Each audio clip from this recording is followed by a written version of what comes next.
फरमाया तुम्हारे दिनों में सबसे बेहतरीन दिन जुमुआ का दिन है, इसलिए इस दिन मुझ पे कसरत से दुरूद पढ़ा करो। फ़इन्न सलातकुम मअरूज़तुन अलैया, इसलिए कि तुम्हारा दुरूद मुझ तक पहुंचाया जाता है।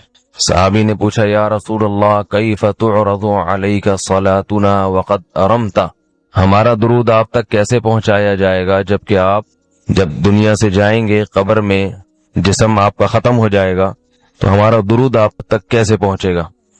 तो आप सल्लल्लाहु अलैहि वसल्लम ने फरमाया, इन्नल्लाह हर्रम अलल अर्ज़ि अजसादल अंबिया, अल्लाह ताला ने पैगंबरों के जिस्मों पर जमीन पर पैगंबरों के जिस्मों को हराम कर दिया। जमीन किसी पैगंबर के जिस्म को कभी खत्म नहीं करती। तो ये भी उम्मत का इजमाई अकीदा है कि जितने भी अंबिया हैं उनके जिस्म बिल्कुल सलामत रहते हैं। शुहदा में तो ये बहुत ज्यादा मुशाहिदा होता है, बहुत सारे शुहदा के जिस्म सलामत रहते हैं। तो एक और हदीस में आप सल्लल्लाहु अलैहि वसल्लम ने फरमाया, मन सल्ला अलैया सलातन सल्लल्लाहु बिहा अशरा, जिसने मुझ पर एक दफा दुरूद भेजा। दुरूद कहते हैं नबी सल्लल्लाहु अलैहि वसल्लम के लिए अल्लाह ताला से खुसूसी रहमत की दुआ करना। एक होता है आम दुआ, किसी के लिए भी रहमत। सलात कहते हैं खुसूसी रहमत, जो अल्लाह अपने खास बंदों पे करता है।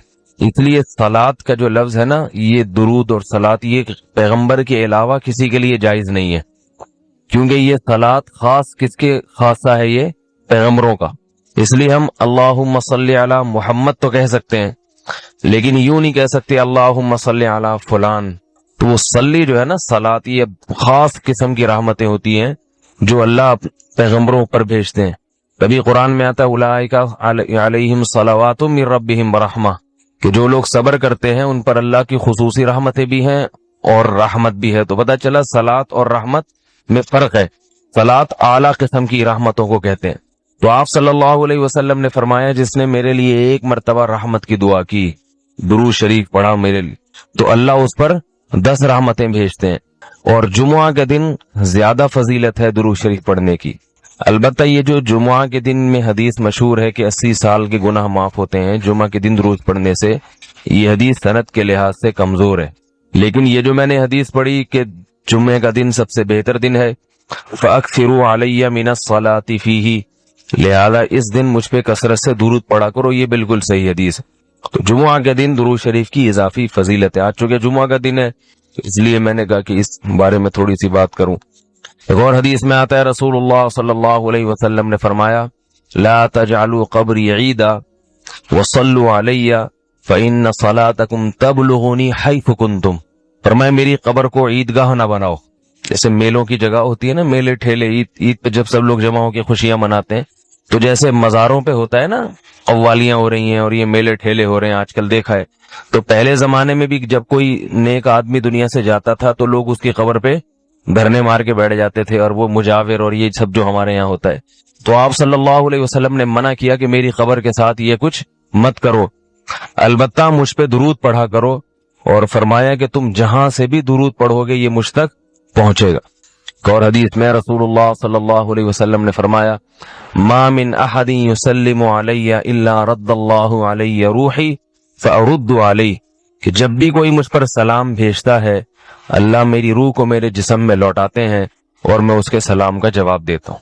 अब ये कैसे होता है, चूंकि ये बरज़खी जिंदगी में है, लिहाजा इसकी कैफियत में और गहराई में जाने की इजाजत नहीं है। जैसे अल्लाह बेहतर समझते हैं ये होता है, इसकी हकीकत का हमें इल्म पूरी तरह नहीं है, बरज़खी जिंदगी है। और हदीस में आता है रसूलुल्लाह सल्लल्लाहु अलैहि वसल्लम ने फरमाया कि रग़िम अनफु रजुलिन ज़ुकिरतु इंदहु फलम युसल्ली अलैया, उस शख्स की नाक खाक आलूदा हो जाए जिसके सामने मेरा नाम लिया जाए, मेरा तज़किरा हो और वो मुझ पे दुरूद न पड़े। एक और हदीस में आप सल्लल्लाहु अलैहि वसल्लम ने फरमाया, अल बखील मन ज़ुकिरतु इंदहु फलम युसल्ली अलैया, वो शख्स कंजूस है, बखील है, जिसके सामने मेरा नाम आए और मुझ पे दुरूद न पड़े।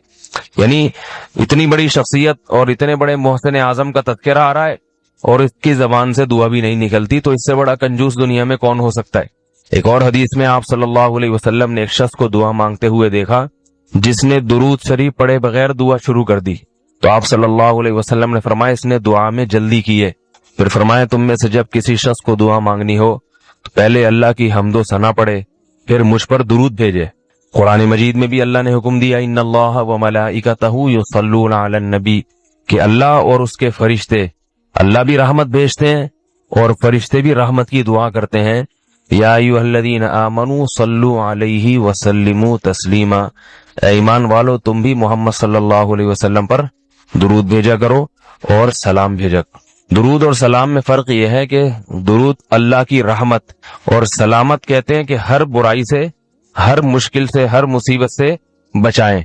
तो कमाल जब ही होता है जब अल्लाह हर शर से बचा लें और इजाफी रहमतें भी भेजें। तो उलमा ने दुरूद शरीफ की हिकमतों में लिखा है कि दुरूद शरीफ जो अल्लाह ने हमें पढ़ने का हुक्म दिया, इसकी बुनियादी वजह तो सबको मालूम है कि सबसे ज्यादा एहसानात इस कायनात में अल्लाह के बाद किसके हैं? मोहम्मद सल्लल्लाहु अलैहि वसल्लम। तो आप सल्लल्लाहु अलैहि वसल्लम के एहसानात सबसे ज्यादा हैं इंसानियत पर।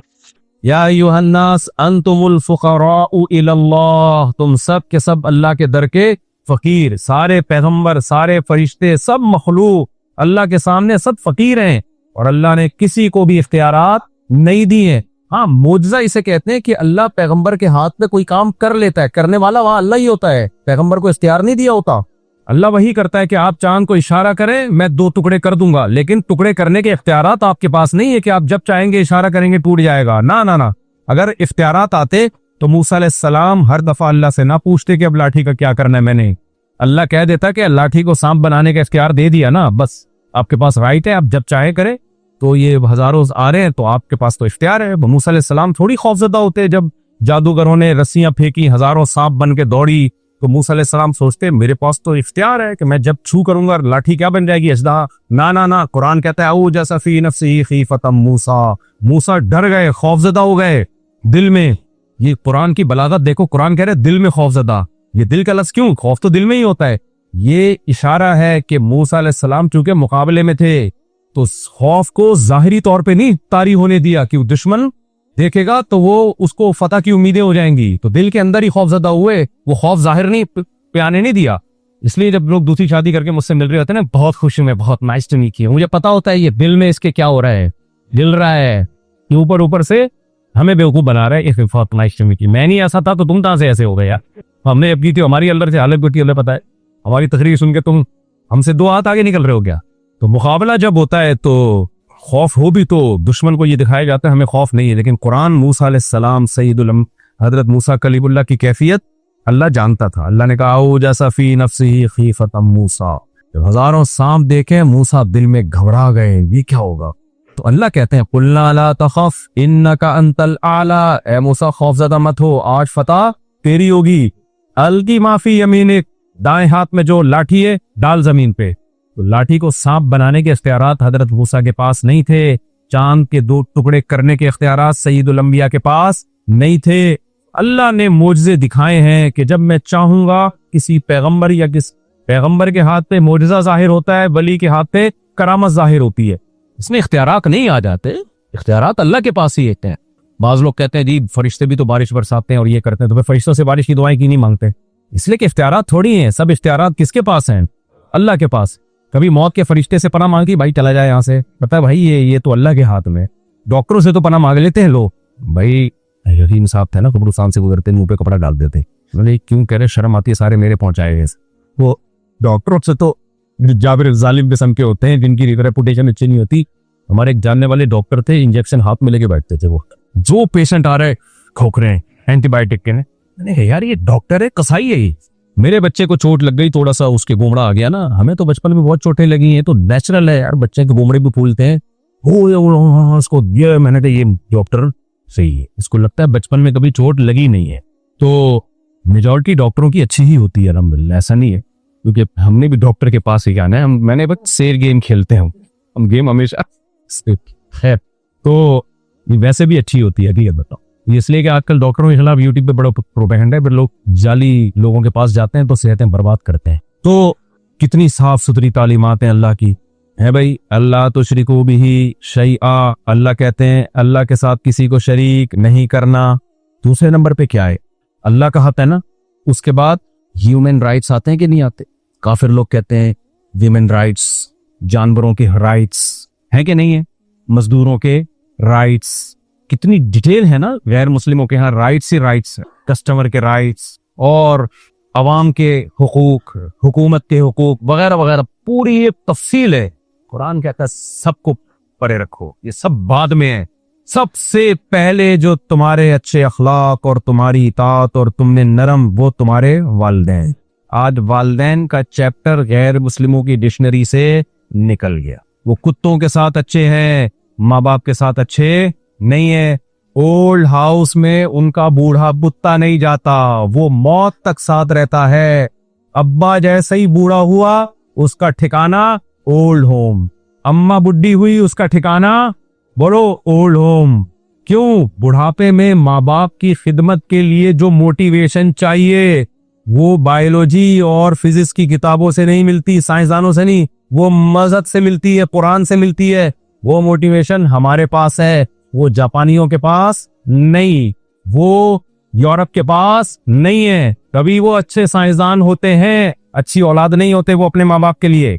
बहुत ठिश करते हैं ना यार लोग बैठ के, एक्चुअली गोरा एक्चुअली मैंने जहाँ वहां जाके बच्चे जन पे देख के रहा बुढ़ापे में कुत्तों से बुरा हाल होगा तेरा। वो कहता है अभी कौन सा अच्छा हाल चल रहा है? अब बहुत अच्छा चल रहा है उस सोसाइटी की निस्बत, उस सोसाइटी की बहुत अच्छा चल रहा है। कंपेयर किया करो, कंपेयर। तो लोग कह रहे होते हैं ना कि एक्चुअली वो ओल्ड, अभी जो देसी लिबरल है ना वहां जाके बड़े फसाइल सुना रहे होते हैं। एक्चुअली देखें वो ओल्ड हाउस में, ओल्ड होम में ना उनकी केयर बहुत अच्छी होती है माँ बाप की, इसलिए वो रखते हैं।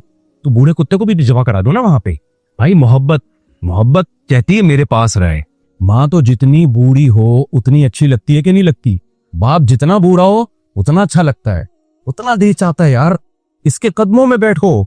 तो कुरान कहता है खुदा के साथ शरीक मत करो। और ह्यूमन राइट्स में सबसे पहले बिल वालिदैनी एहसाना, माँ बाप है तुम्हारे, कस्टमर बाद में। एयर होस्टेस के कितने खूबसूरत अखलाक, लोग मुतासिर होते हैं। देखो भाई अपने अम्मा के साथ भी अगर इसी तरह बात करती है तो फिर अल्लाह मानेगा इन अखलाक। शोहर के साथ अगर ऐसे ही अखलाक है तो फिर अल्लाह मानेगा। आप बटन दबाओ, फौरन चाय आ रही है जहाज में, बटन दबाओ, इशारे से समझ जाती है बटन दबाने वाला है, दबाने की जरूरत नहीं है। जी सर क्या चाहिए आपको? लेकिन यही जब किसी की बीवी बनती है, शोहर बटन पे पांव रख के खड़ा हो जाए, बाप बटन पे पांव रख के, माँ बटन पे पांव रख के खड़ी हो जाए, बटन के स्प्रिंग ढीले हो जाएंगे, वो नहीं आएगी जब तक मजहब की, अल्लाह का खौफ नहीं होगा। तो ये दावत किसकी है? मेरी नहीं है भाई। किसकी दावत है? कुरान की दावत।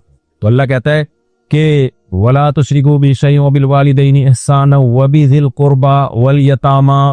फिर कराबतदारों का हक पहले है, अजनबियों का हक बाद में, भाई बहन का हक पहले। तालो वतलु मा हर्रम रब्बुकुम अलैकुम अल्ला तुशरिकू बिशैइन बिल वालिदैनि इहसाना। आगे क्या आयत है?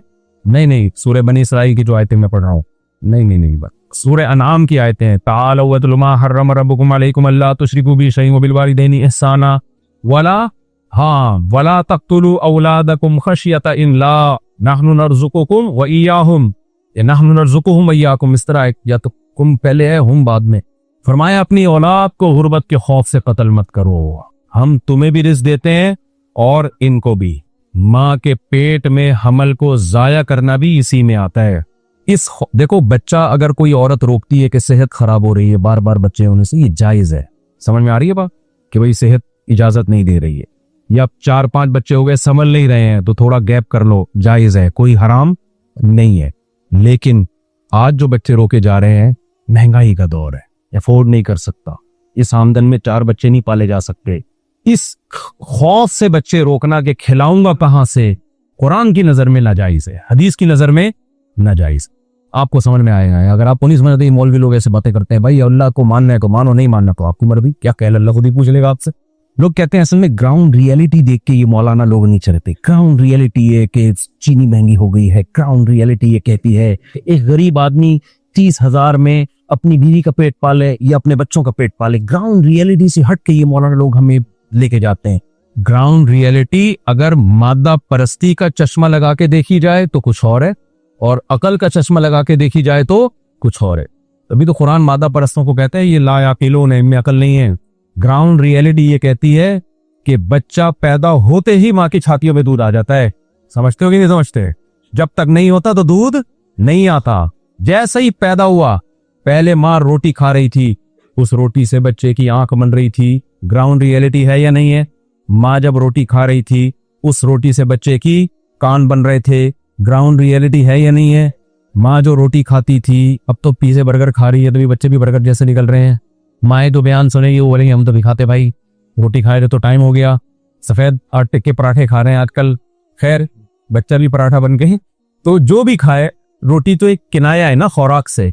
तो रोटी खाती है, उससे बच्चे की जबान बनती है, दांत बनते हैं, नाक, इतनी सारी चीजें रब बच्चे की किससे बनाता है?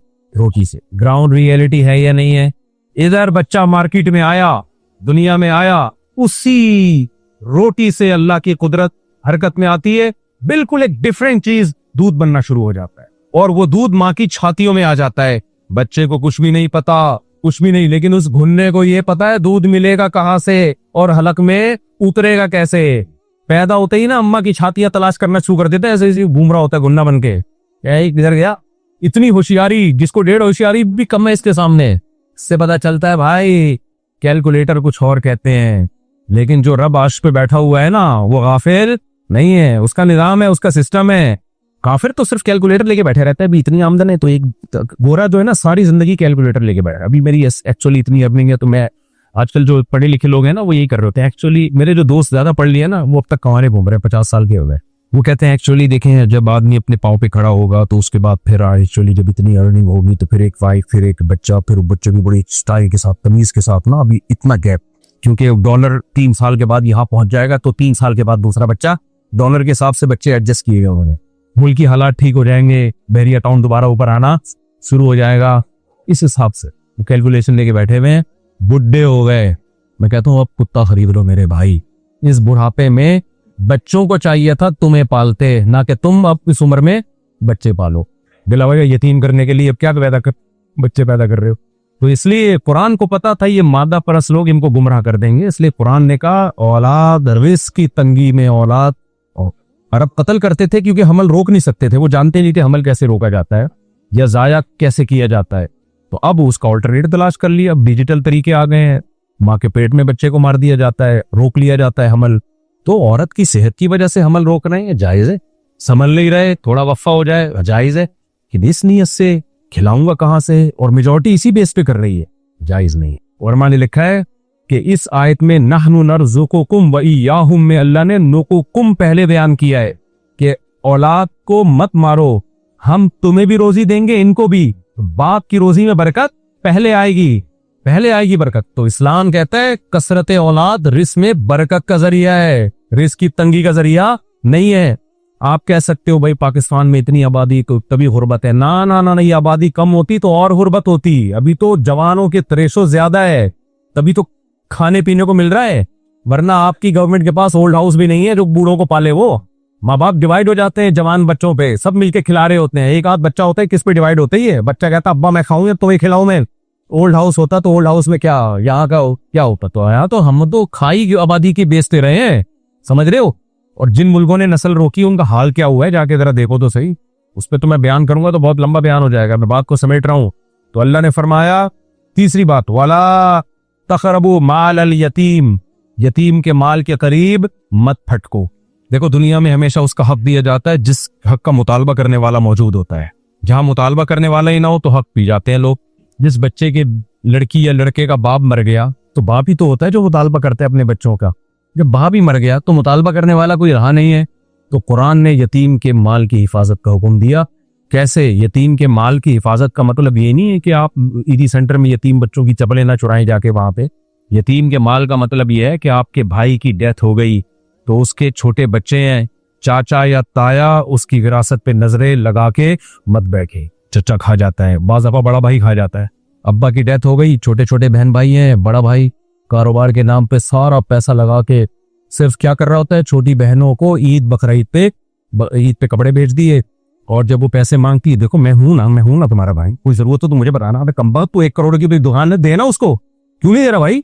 लारे रप्पे क्यों दे रहा है उसको? कितने केसेस सुबह शाम आते हैं, भाई अब्बा का जीपी फंड खा गया, दूसरा ये खा गया, तीसरा चाचा ने ये खा गया। और सब बड़े अच्छे लेबल लगा के दौलत लेते हैं कि हमें दो, हम इन्वेस्ट करेंगे। नहीं, आप काइंडली इन्वेस्ट ना करें, आप इनके पैसे महफूज कर लेंगे, इनके मुतबल्ली जो भी है उसको हैंड ओवर करें। और कुरान कह रहा है यतीम को बताते रहो। सूरह निसा में आप देख लें, बताते रहो कि तुम्हारा पैसा तुम्हें मिलेगा, छुपाओ नहीं उसको। अंधेरे में मत रखो। आज अगर पैसा रख भी लेते हैं, बदगुमानियां इतनी होती हैं, बताते ही नहीं है।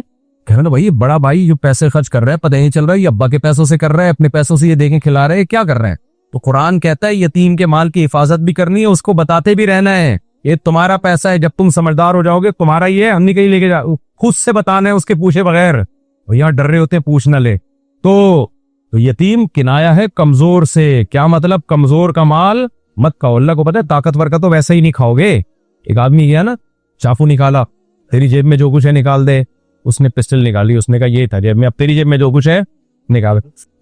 मैं तो नहीं निकाल रहा, तूने खुद ही कहा कि जेब में जो कुछ है। तो ताकतवर से कौन लड़ सकता है भाई? ताकतवर का हक कौन छीन सकता है? मसला तो औरतों के साथ और यतीमों के साथ होता है, इसलिए बीवियों का मेहर भी सवाब समझ के खाया जाता है। दूसरी शादी में इतनी कंप्लेंट्स आती हैं, लोग शादी कर लेते हैं, हुकूक नहीं दे रहे होते क्योंकि पहली का दबाव होता है, फड्डे होते हैं, फिर दूसरी को लटका देते हैं। अबे कम्मा, आदमी जब नहीं था तो तूने आदमी वाला काम क्यों किया? तूने आदमी वाला काम क्यों किया? आप उसका राइट, जो हक हुकूक है वो तो दो ना आप उसके। तो जो कमजोर होगा उसका हक दबा लेंगे, जो ताकतवर होगा उससे दब जाएंगे। पहली ताकतवर है तो उससे दब जाएंगे। बाज़ अगर दूसरी ताकतवर होती है, पहली बेचारी बूढ़ी हो चुकी थी, बच्चों की वजह से मजबूर होती है, उसका हक ही नहीं दे रहे होते। मैंने ऐसे लोग भी जानता हूँ, पहली बीवी है उसकी रातें पर बारी नहीं दे रहे उसकी, वो कहती है मैं जाऊं कहाँ, मैं बच्चों को लेके मैं डिवोर्स लूं, क्या करूं मैं।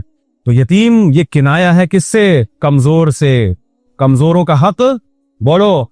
मैं कहता हूं मुसलमान जो बीवी के हुकूक अदा करता है, एक आदमी था उसका फड्डा हुआ, मजहबी आदमी है, उसकी बेगम ने उसको बड़ा सताया, बिन वो अपनी बेगम को ताने दे रहा है, तो मुझे आगे बता भी रहा है, कह रहा मैंने बोलो खुदा की कसम अल्लाह का खौफ है कि मैं तेरे हुकूक अदा कर रहा हूँ, अल्लाह का खौफ, वरना नहीं अदा कर। तो औरत भी अल्लाह के खौफ से शोहर के हुकूक अदा करेगी, मर्द भी अल्लाह के खौफ से, वरना हुकूक अदा करना ये मुमकिन नहीं है भाई, बहुत बड़ी जिम्मेदारी है हुकूक की। आदमी कहता है निकलो पतली गली से, आदमी पेड़े खाने के लिए आता है, आगे हुकूक देना बड़ा बड़ा मुश्किल काम है। तो अल्लाह ने फरमाया यतीम के माल के करीब भी मत फटको। यतीम से मुराद यहाँ विरासत का माल है। और अल्लाह ने यह भी फरमाया जो यतीमों का माल खाते हैं अपने पेट में आग भर रहे हैं, वो आग भर रहे हैं। तो बल्कि हमें मजहब ने यतीमों की कफालत का हुक्म दिया और नबी ने कफालत की। नबी ने उम्मे सलमा रजी अल्लाह अन्हा से निकाह का पैगाम भेजा। उम्मे सलमा रजी अल्लाह उनका, उन्होंने फरमाया मेरे तो छोटे छोटे बच्चे हैं, आपने फरमाया बच्चे मेरे, मैं कफालत करूंगा उनकी। हजरत अब्दुर्रहमान इब्ने अबी सलमा ये नबी की गोद में पले हैं, हालांकि नबी के बेटे नहीं थे। समझ रहे कि नहीं समझ रहे? सही मुस्लिम की हदीस है, अब्दुर्रहमान इब्ने सलमा बयान करते हैं मैं नबी के साथ बैठ के खाना खा रहा था। क्यों खाना खा रहे थे नबी के साथ बैठ के भाई? इसलिए कि नबी की गोद में पले हैं ना। इनकी वालदा से नबी ने निकाह किया तो फरमाया बच्चे भी ले आओ, मैं पाल लूंगा। हालांकि 40 दिन घर में चूल्हा बोलो नहीं जल रहा। ये फैमिली प्लानिंग का जो सबसे बड़ा अजाब है ना, अपने बच्चे पैदा करने के लिए तैयार नहीं है तो बेवा औरत के बच्चों से शादी करके कौन कफालत करेगा? क्योंकि फैमिली प्लानिंग वालों ने खोपड़ी ये सेट कर दी है कि बच्चे खा जाते हैं तुम्हारी रोजी गुर्बत महंगाई में, तो अपना नहीं पैदा कर रहे हो कि दूसरे का कैसे पालेगा। हमारे नबी ने 40 दिन घर में चूल्हा नहीं जल रहा, 9 बीवियां भी रखी, अपनी औलाद भी और दूसरों की औलाद भी लेके पाल रहे हैं। बता दिया भाई पैसा जरूरी नहीं है, कफालत के लिए दिल बना होना चाहिए। तो अब्दुर्रहमान इब्ने अबी सलमा बैठे हुए हैं नबी के पास, बच्चे थे, फरमाते मैं नबी की गोद में था, यानी नबी की कस्टडी में था, तो मुझे नबी खाने के आदाब सिखा रहे थे। कुल मिम्मा फी यलीक, मिम्मा यलीक, खाने में बर्तन में उस जगह से खाओ जो तुम्हारे सामने हो, और खाने से पहले अल्लाह का नाम लो। अब खाने की सुन्नतों में लोग ये सुन्नत बयान करते हैं, देखो जब भी खाने की सुन्नतें बयान होगी ना, ये हदीस पेश होगी। नबी ने अब्दुर्रहमान इब्ने सलमा को फरमाया कि अपने सामने से खाया करो और बिस्मिल्लाह पढ़ के खाया करो। हालांकि इससे बड़ी फजीलत साबित हो रही है कि बेवा से निकाह करके उसके बच्चे को पाल के तरबियत करना भी किसकी सुन्नत है? नबी की। ये सुन्नत मार्केट से बिल्कुल शक। खाना बदतमीजी से खाओ, इतने नुकसानात नहीं है। दूसरे के सामने से खा लो, इतने नुकसानात नहीं है। बिस्मिल्लाह पढ़े बगैर खा लो, इतने नुकसानात नहीं है। लेकिन बेवा औरतों को जो लावारिस छोड़ दिया है ना, और उनके बच्चों को जो लावारिस छोड़ दिया, इससे सोसाइटी तबाह हो जाएगी, हो रही है। मैं समझा पा रहा हूं अपनी बात, बस बात को मैं समेट के जल्दी से खत्म करता हूं। इन्हीं आयतों में अल्लाह ने आगे चल के फरमाया औफुल मिकियाल इदा औफुल कैदा इदा किल तुम, जब तोलो तो ना तोल में कमी मत करो। दूसरे अल्फाज में इसको यूं बयान किया इदा तालू अलन नासी यस्तौसून, अपना हक लेने की बारी आती है पूरा पूरा हक दे लेते हैं, देने की बारी आती है डंडी मारते हैं। आज मुसलमान ये काम कर रहा है कि नहीं कर रहा? आप किसी के घर किराए पे लें, अपना हक लेने की बारी आएगी, पहली तारीख को पूरा सामान लाके बैठ जाएगा वहां पे, मालिक मकान कहता है सर 5 तारीख हो गई, किराया दे दो। क्या अभी भूखे मर रहे हैं क्या? है इतनी जल्दी है क्या? भाई जब आपने उसका मकान 1 महीना इस्तेमाल कर लिया है तो पहली तारीख को किराया देना चाहिए था। चलो उसने आपको इजाजत दी 5, तो फिर 5 तो दे दो, आप क्यों डिले कर रहे हो? लोग किराए पे घर नहीं देते अपना, उनको पता है जान को अजाब बन जाएगा। हमारे दोस्त थे, वो किसी को अपनी बाइक देते थे, कहते थे भाई अपनी बाइक समझ के इस्तेमाल करना। मैं कहता था लोग तो कहते हैं भाई किसी की बाइक समझ के इस्तेमाल करना, उसे किसी की समझ के वाट लगा देगा, अपनी समझ के।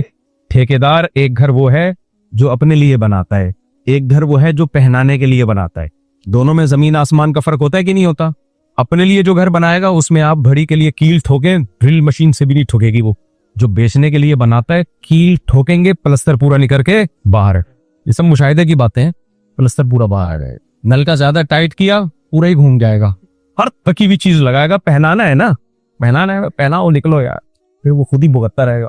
तो भाई जो अपने लिए पसंद करते हो वो, और अगर ऐसे लो क्वालिटी का घर बनाए तो बता दो भाई इसमें कील ठोकोगे तो प्लस्तर बाहर आएगा। इस जो है तुम्हारे सामने, धोखा मत दो। आप दफ्तर जाते हो, लेट पहुंच रहे हो, तनख्वाह पूरी ले रहे हो, आप काम में वहां डंडी मारो, मोबाइल में लगे रहे हो, जो बॉस ने काम दिया वो कर नहीं रहे। स्कूल में टीचर को काम दिया पढ़ाने का, वो पढ़ाने के अलावा सारे काम कर रहे हैं वहां बैठ। हमारी वालदा गवर्नमेंट स्कूल में पढ़ाती थी, टीचर थी। मैं जब भी जाता था ना, बचपन का वाक्य बहुत पुराना, ये 85 की बात कर रहा हूँ, 1985 में छोटा बच्चा था, तो सारी टीचरें स्वेटर बुन रही होती थी बैठ। सबके बच्चों के स्वेटर जो बनते थे ना, पहले जमाने में खवातीन खुद बुना करती थी स्वेटर, रेडीमेड का रिवाज कम था। सबके बच्चों के स्वेटर कहाँ बुने जाते थे? गवर्नमेंट स्कूलों में। समझ रहे कि नहीं समझ रहे? स्वेटर बुन रहे होते। तो मैंने एक दफा बयान में कह दिया कि ऐसे स्कूल भी हैं जिनमें हेडमास्टर की तनख्वाह भी जा रही है, टीचर की तनख्वाह भी जा रही है, स्कूल नहीं है, ये हैं। तो एक आदमी ने मुझे तस्वीर भेजी, सिंध में किसी जगह की ना गधे बैठे हुए हैं, वो स्कूल की 4 दीवारी है, उसमें गधे बैठे हुए अंदर, सच्ची मुच्ची के गधे, जो गधे होते हैं D2 वाले वो।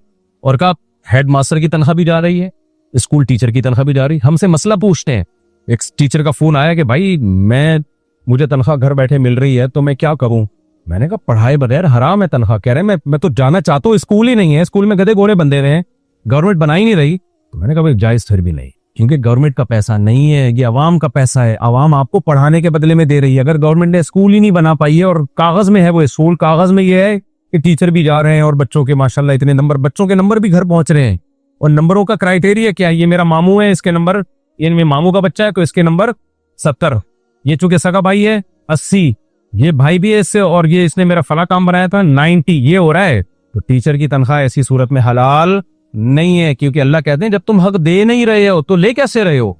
तो ये बड़े बड़े मसाइल हैं, और भी कुरान की कुछ आयतें हैं, तो मैंने बस मुख्तसर इस पे कहा, वो मैं अभी बताता हूँ। तो मेरे भाई, अल्लाह ताला ने जो भी नेमत किसी को दी हो तो अल्लाह कहते हैं नाशुक्री मत करो। तो नाशुक्री के ये सारे काम हैं जो इसकी अलामत है कि आप खुदा के नाशुक्र हैं। और इनमें सबसे पहला जो काम है वो है नमाज की पाबंदी। अल्लाह बेनमाजी को शुक्रगुजार मानता ही नहीं है। कुरान में जितना नमाज को फोकस किया गया है, किसी इबादत को फोकस नहीं किया गया। हर जगह अहले ईमान की अलामत में नमाज टाइम करते हैं, नमाज, और नमाज मस्जिदों में होती है। अखपल तरीके से हर आदमी पढ़ रहा है आजकल, जहां मौका मिलता है। यार भाई नहीं, ये मस्जिदें किस काम के लिए बनी है? जमात से नमाज होती है, फजर की नमाज जमात से, जोहर की नमाज जमात से। कामों को आगे पीछे करना है नमाज के लिए। हमारा ये चल रहा है कि फारिग हो जाएंगे तो पढ़ लेंगे, नहीं भाई, नमाज के लिए फरागत करनी है। नमाज से फारिग हो जाएंगे फिर काम करेंगे। नबी सल्लल्लाहु अलैहि वसल्लम ने फरमाया, जो लोग घरों में नमाज पढ़ते हैं, मेरा दिल चाहता है मैं किसी को हुक्म दूं जाके घरों में आग लगा दे। वो इतनी सख्त वईद है इस पे। कुरान कहता है रिजालुन ला तुलहीम तिजारतुम वला बैउन अन जिक्रिल्लाह। अल्लाह के नेक बंदे ऐसे हैं कि तिजारत और कारोबार उनको मस्जिदों में आने से नहीं रोकता, यानी जमात से नमाज। तो मुसलमान तिजारत भी करता है, दुनिया के सारे काम करता है, लेकिन नमाज मस्जिद में बाजमात पढ़ता है। तो अगर आप नमाज की पाबंदी नहीं करते, शिर्क करते हो, माली लेन देन में दो नंबरियां करते हो, तो भाई आप अल्लाह की नजर में नाशुक्रे हो। तो फिर अल्लाह की पकड़ के लिए अल्लाह हम सबको बचा के रखे। अल्लाह की पकड़ के लिए फिर तैयार रहना चाहिए। अल्लाह हम सबको बचा के रखे, और मौत से पहले अल्लाह हम सबको तौबा की तौफीक अता फरमा। तो यही चीज, अभी रमजान भी आने वाला है। अच्छा, तंजीम इस्लामी की तरफ से तफसीर कुरान का प्रोग्राम होगा ना रमजान में, तो इस मस्जिद में होगा, तो आप लोगों ने उस दौरे में शिरकत करनी है, समझ रहे हो? तो रमजान को कारामत बनाए। देखो मरना सबने है, और बुढ़ापा भी सब पे हमें है। ये जो नौजवानों में आजकल गर्लफ्रेंड की अय्याशी आई हुई है ना, ये थोड़े दिनों में वैसे ही खत्म हो जाएगी। सेहत वेत वैसे ही आजकल पिज़्ज़ा बर्गर वाली सेहतें ज्यादा चल नहीं रही हैं। किसी ने कहा भाई जवानी में और बुढ़ापे में क्या फर्क है? भाई जवानी में मोबाइल में हसीनों के नंबर होते हैं, बुढ़ापे में हकीमों के नंबर होते हैं। हमने भी बूढ़ा होना है, किसी बुजुर्ग का मैं मजाक नहीं उड़ा रहा, सबके साथ हो गई, सबके साथ हो। तो उससे पहले पहले इंसान के बच्चे बन जाएं तो फिर अल्लाह कदर करेगा, वरना जब शेर बूढ़ा हो जाता है वो भी नेक शरीक। और ये जो बूढ़े लोग मस्जिदों में आ रहे हैं ना, ये वो है जो जवानी में आए हुए होते हैं, वरना अगर आप जवानी में मस्जिद में नहीं आए ना तो ये जहन में लंबत रखना कि बुढ़ापे। मैंने ऐसे बूढ़ों को देखा है जो जवानी में नहीं आए, खुदा की कसम मस्जिद से उनको इतनी वहशत होती है, मस्जिद में 2 मिनट के लिए बिठा दो पागल होना शुरू हो जाते हैं वो। तो जवानी में आ गए ना तो फिर बुढ़ापे में आओगे, जवानी में नहीं आए तो फिर ये भूल जाओ कि मैं बुढ़ापे में आऊंगा। गैर मुस्लिम जवानी में मुसलमान होते हैं, बूढ़ों को हमने बहुत कम मुसलमान होते हुए देखा है। हालांकि जवानी तो याशी की उम्र है, लेकिन फर्क क्या है, जवानी में जैसे शहवत बहुत होती है, ब्रेकें भी मजबूत होती हैं। समझ रहे हो कि नहीं समझ रहे? ब्रेकें भी मजबूत होती हैं। देखो जो 0 मीटर गाड़ी है ना, नई गाड़ी, उसकी एक्सीलेटर पे पांव रखोगे जू करके भागेगी, ब्रेक भी ऐसी लगेगी। क्या ख्याल है? जब गाड़ी पुरानी हो गई तो एक्सीलेटर पे पांव रख के खड़े हो जाओ, डंग डंग डंग करके चलेगी। ब्रेक पे भी जब पांव रख के खड़े हो गए तो हो सकता है 1 किलोमीटर बाद जाके हो गया। तो जवानी में शहवतें होती हैं, ये कर लूं, वो गुनाह कर लूं, शराब पी लूं, लड़कियों से दोस्ती लगा लूं, फिल्में देख लूं, फौज फिल्में देख लूं, ये कर लूं, उधर माल खसूट लूं। लेकिन अगर रुकना चाहे तो ब्रेकिंग पावर भी अंदर अज़म कर लेता है, नहीं करना जाओ ऐसे की तैसी। तो इसलिए जो आपको बूढ़े लोग मस्जिदों में नजर आ रहे हैं ना, जवानी में अच्छे काम किए हुए, तो अल्लाह तौफीक दे रहा है। ये दिमाग से निकाल दो कि मैं बूढ़ा होके नेक बनूंगा। बूढ़ा होके बदनजरी छोड़ना बुढ़ापे में बहुत मुश्किल है। लोग कहते हैं यार बूढ़े हो जाएंगे तो देखने का दिल ही नहीं करेगा। ना ना ना ना ना, अभी ब्रेकें मजबूत हैं, दिल चाह रहा है नजर झुका लेगा, बर्दाश्त कर लेगा। जो जिन्होंने जवानी में, हमारे एक उस्ताद थे लियारी में, इमाम थे लोग, उन्होंने बताया एक बुढ़ा मैंने देखा, 2-3 बूढ़े उन्होंने कर, अच्छे नेक लोग भी थे वहां पे, लेकिन हर सोसाइटी में अच्छे भी होते हैं बुरे भी होते हैं। तो कह रहे मैं 2-3 बूढ़ों को देखता था, वो गली के नुक्कड़ के आके सुबह बैठते और कोई औरत गुजरती ना, यूं पूरा गली के आखिर तक उसको घर तक पहुंचा के आए। काम ही यही था। ताकत कुछ भी नहीं है बॉडी में, कुछ करने की हिम्मत नहीं है। फर्क देखो आप। कह रहे इतने बुरे लगते थे यार, तुम जाओ कुछ अल्लाह अल्लाह करो, कुछ मस्जिद में जाके बैठो, बूढ़ों के हाथ में तस्बीह होती है, अल्लाह अल्लाह कितने अच्छे लगते हैं। क्या मिल कुछ भी नहीं रहा, बस यार वो तो एक्टिंग करते थे। मैं कैमरे के सामने वो एक्टिंग नहीं कर, कभी खुशबू लगा के अकेले में आएंगे तो पूरी एक्टिंग करके दिखाऊंगा। वो कैसे करे ठड़क से ना, वो जबान जैसे बाहर निकली होती थी ऐसे हजरत से। तो जिसने जवानी में कंट्रोल कर लिया तो बुढ़ापे में भी नजर झुकेगी, जवानी में कंट्रोल नहीं तो बुढ़ापे में शहावत तो खत्म, यानी ताकत तो खत्म, फर्क खत्म नहीं होगी। तो इसलिए जवानी में नेक बन जाओ, ये ज्यादा अच्छा। अल्लाह हम सबको अमल की तौफीक दे भाई, मुझे भी। और तफसीर कुरान में आपने रमजान में यहाँ शिरकत करनी है दौरे में, समझ रहे हो? अल्लाह अमल की तौफीक अता फरमाए। सुब्हानक अल्लाहुम्मा व बिहम्दिका नशहदु अल्ला इलाहा इल्ला अंता नस्तगफिरुका व नतूबु इलैक। काफी सारे लोग हैं बाहर भी बैठे में, मुसाफा ना फरमाएं। नमाज के बाद हम पतली गली से